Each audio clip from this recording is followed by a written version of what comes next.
Let's continue now with that reaction for the State of the Nation address that was delivered by President Cyril Ramaphosa tonight in Cape Town. And for more on this, we're now joined by Professor Erwin Schwella, political analyst and Dean of the School of Social Innovation at Hugenote College.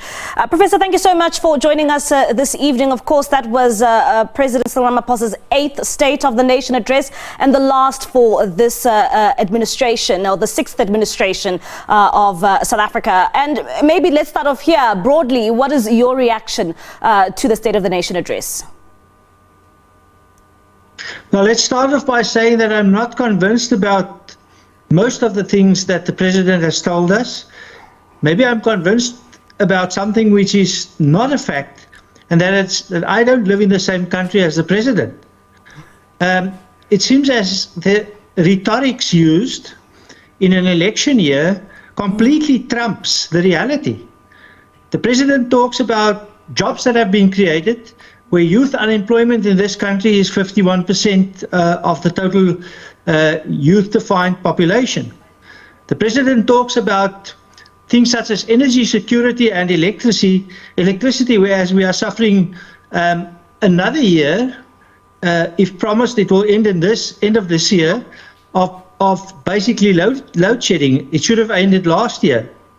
I think if people drive through downtown Johannesburg or on the roads of South Africa, then what the president says is everything about rhetorics, but very little about evidence-based reality. Now, good governance is based upon evidence, and it's based upon constitutionalism. The president is excellent in saying to us that multinationals have been involved in corruption, and that in some ways government has been involved in corruption, but the president now, he has in the past said the ANC has been involved in corruption. So I'm not at all convinced.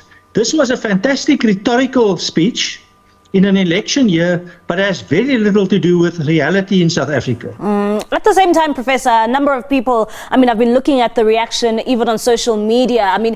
The president spoke of a person who's 30 years old living in South Africa by the name of Tinswalo, and basically, in a nutshell, just showing the progress of the ANC government. At the same time, just the progress being made in this democratic dispensation. But a number of people saying, well, we'd love to meet this Tinswalo. Is the story of Tinswalo a true reflection of South Africans? I would have serious doubts about that.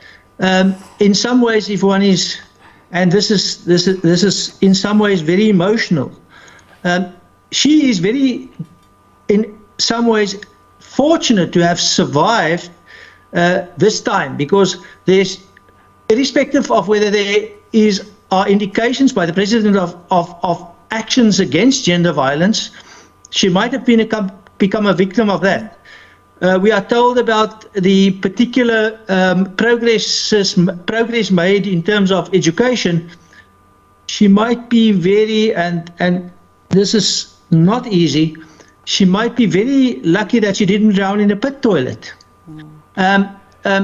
This particular young woman might be graduated now, and I work with graduate young women, and specifically I know quite a bit about social workers, but she might not be able to find a job because there are no jobs even in government, and at the same time the government doesn't have funds because it has been stolen and corruptly appropriated to people driving in blue light brigades.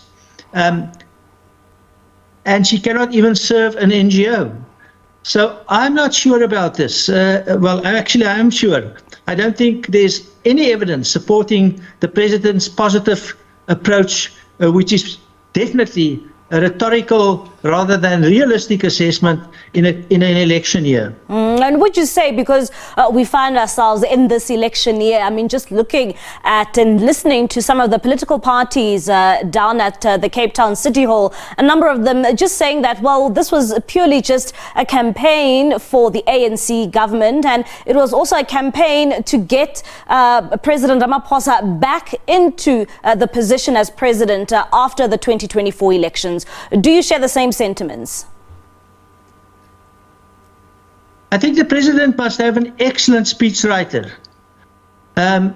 What he does is he conveys a sense of what I will regard as feigned optimism, because obviously, being the president of a country, also in his first term, which we all looked forward.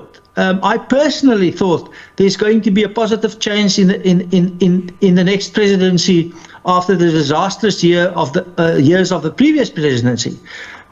Somehow, very little has happened. This is the case when ideology trumps ideas, when fiction trumps facts, when emotions, and emotions are not bad. I also have emotions even now when I think about the terrible state of our nation. When emotions trumps evidence, when ideology trumps these ideas. So the president, of course, is working with something where they find new enemies all the time. Currently, even coalition government becomes an enemy. And that divides our country. Can we not somehow get a shared vision, get back to the idea of positive, constructive working together and build this country together? It might be the case that we are so much into scarcity that was created by bad governance, that now we have to fight each other for what is left. And the elites do not care. They drive in blue light brigades. They have a great time living in mansions on the coast. And Professor, in closing, what are your thoughts on this administration of President Cyril Ramaphosa? So much hope created.